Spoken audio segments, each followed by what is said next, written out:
swoich programach Papuzia Telewizja zajmuje się głównie problematyką związaną z trzymaniem tzw. papug do towarzystwa w naszych domach. Od pewnego czasu przez polski internet przetacza się dyskusja, czy papugi są zwierzętami udomowionymi i w związku z tym, że niektórzy uważają, iż nie, to czy powinny być trzymane w domach. Ten temat został wywołany przez powstawanie w naszym kraju lawinowo ogromnej ilości papugarni, gdzie papugi przetrzymywane są dla celów komercyjnych w warunkach absolutnie nieodpowiednich i budzących nasz sprzeciw. Ja sam wielokrotnie zastanawiałem się, czy dobrze, że trzymamy papugi, ale pewne rzeczy już się nie odstaną. A dzięki temu, że papugi są trzymane w licznych hodowlach i w warunkach coraz lepszych, zajmują się nimi ludzie coraz bardziej wyspecjalizowani, dzięki temu wiele papug, które w środowisku naturalnym są skrajnie zagrożone wyginięciem, to dzięki hodowli stają się coraz bardziej powszechne i istnieje duża nadzieja, że gatunki niektóre zostaną uratowane dla przyszłych pokoleń. People will protect what they know. No one is going to protect something that they don't know, they don't understand, that they don't see. When you have parrots in captivity and they're well cared for, it attracts attention, it attracts curiosity. We want kids to experience nature because if they don't experience nature, they're not going to protect it. And they are the future politicians, the future scientists, the future ornithologists, the future aviculturists. If we can teach them to appreciate animals, I think they will be much more prone to protecting it. Ale jak odpowiedzieć na argumenty niektórych osób, które twierdzą, że papugi nie są zwierzętami udomowionymi? Ja wiem, że opierają się głównie na jednej pozycji w Wikipedii, która daje wykaz zwierząt udomowionych i w tej grupie nie ma papug. Ale nie ma też innych gatunków, jak chociażby kanarek, któremu nawet w nazwie łacińskiej przypisano przydomek domesticus, czyli udomowiony. Nie ma ptaszka, który od wieków czaruje ludzi swym śpiewem i którym, o czym niewielu wie, ocalił, poświęcając własne życie tak wiele istnień ludzkich. Ptaki te bowiem były trzymane w kopalniach, gdzie padały, gdy tylko w powietrzu pojawiał się trujący gaz, zanim jeszcze był wyczuwalny przez górników. Czym jest udomowienie? Według definicji naukowej jest to trwała zmiana cech fizycznych i psychicznych zwierzęcia celem przystosowania go do wykorzystywania przez człowieka. Kanarek i papugi, które były trzymane dla różnych konkursów piękności, zmieniano im wygląd poprzez stworzenie różnego rodzaju mutacji barwnych, faworyzowanie pewnych określonych cech, które powodowały, że wyglądały one inaczej niż ich pobratymcy w środowisku naturalnym. Przyznacie chyba Państwo, że te przedstawione na zdjęciach mutacje barwne papug wyglądają zupełnie odmiennie niż papugi żyjące dziko.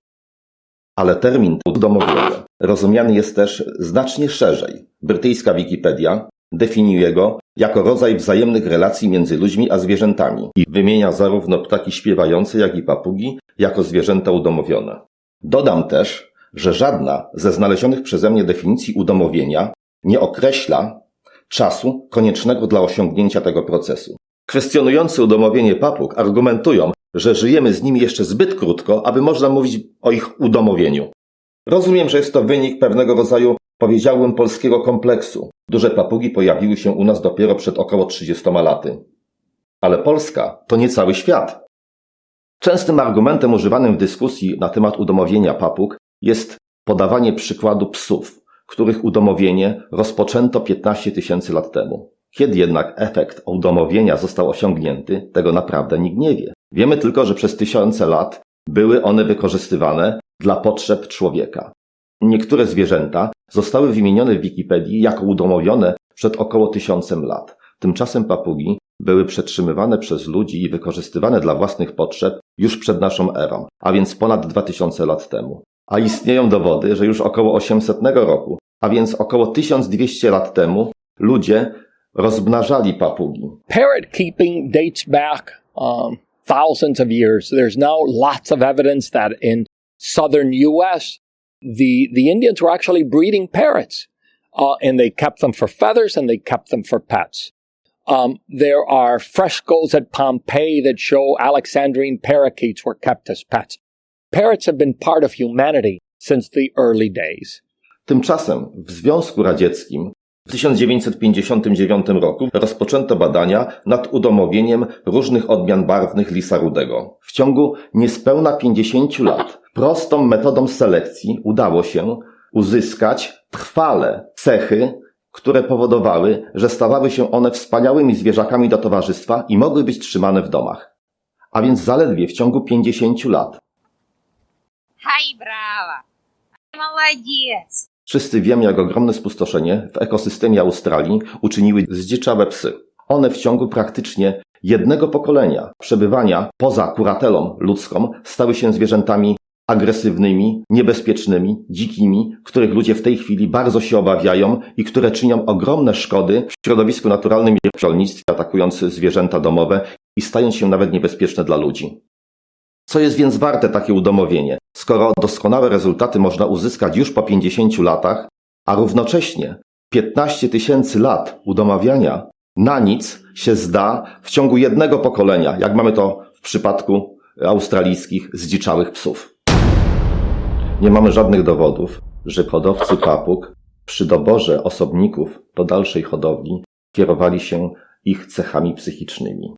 Ale bardzo szybko ludzie zdali sobie sprawę, że nie udomowienie jest sprawą najważniejszą, ale to, co jest angielska, jest określane mianem imprintu, czyli odpowiednie wychowanie, kształtujące u zwierzęcia cechy, które są przydatne w jego kontaktach z człowiekiem. Dlatego właśnie papugi zaczęto ręcznie wychowywać, aby mogły zostać wykorzystane jako zwierzęta do towarzystwa.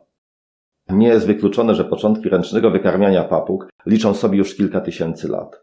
Podczas wypraw odkrywców, kiedy Kolumb i inni wielcy żeglarze trafili do Ameryki Południowej, spotkali papugi wykarmione przez Indian, które służyły im jako zwierzęta do towarzystwa.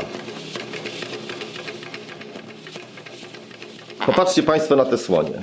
One według Wikipedii nie są zwierzętami udomowionymi.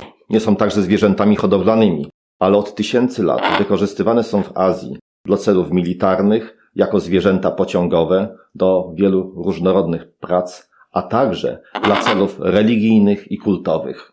To właśnie odpowiednie wychowanie, imprint, wykarmianie butelką przez ludzi spowodowało, że zatraciły cechy, które uniemożliwiałyby im przebywanie wśród ludzi. Stały się łagodne, nieagresywne i można wykorzystać je dla różnorodnych celów. A w przypadku udomowionych już przed 15 000 lat psów, właśnie w listopadzie 2018 roku po licznych przypadkach pogryzienia ludzi przez psy wprowadzono w Polsce podwyższoną karę za wyprowadzanie tych zwierząt bez kagańców i smyczy. Yo creo que los citácidos, sobre todo los criados en cautiverio, son excelentes mascotas, son animales muy inteligentes, son animales muy carismáticos, son animales hermosos, que es un privilegio tenerlos, convivir con ellos, mientras no se altere a las poblaciones en vida libre. Yo estoy totalmente de acuerdo que una familia pueda disfrutar de una compañía tan bonita como un citácido. Jeśli chodzi o papugi hodowlane, konkursowe, to z całą pewnością są to już zwierzęta udomowione. Natomiast jeśli wykorzystujemy je jako ptaka do towarzystwa, to tutaj zdecydowanie większe znaczenie ma to, co określiłem mianem imprintu, czyli odpowiednie wychowanie. I tutaj absolutnie udomowienie, które jak już wykazałem, ma naprawdę niewielkie znaczenie, ponieważ można je utracić w ciągu zaledwie jednego pokolenia. To ten właśnie odpowiedni sposób wychowania powodujący, że bez szkód psychicznych papuga może towarzyszyć człowiekowi i czerpać z tego radość i dając tą radość również swojemu opiekunowi, jest sprawą najważniejszą.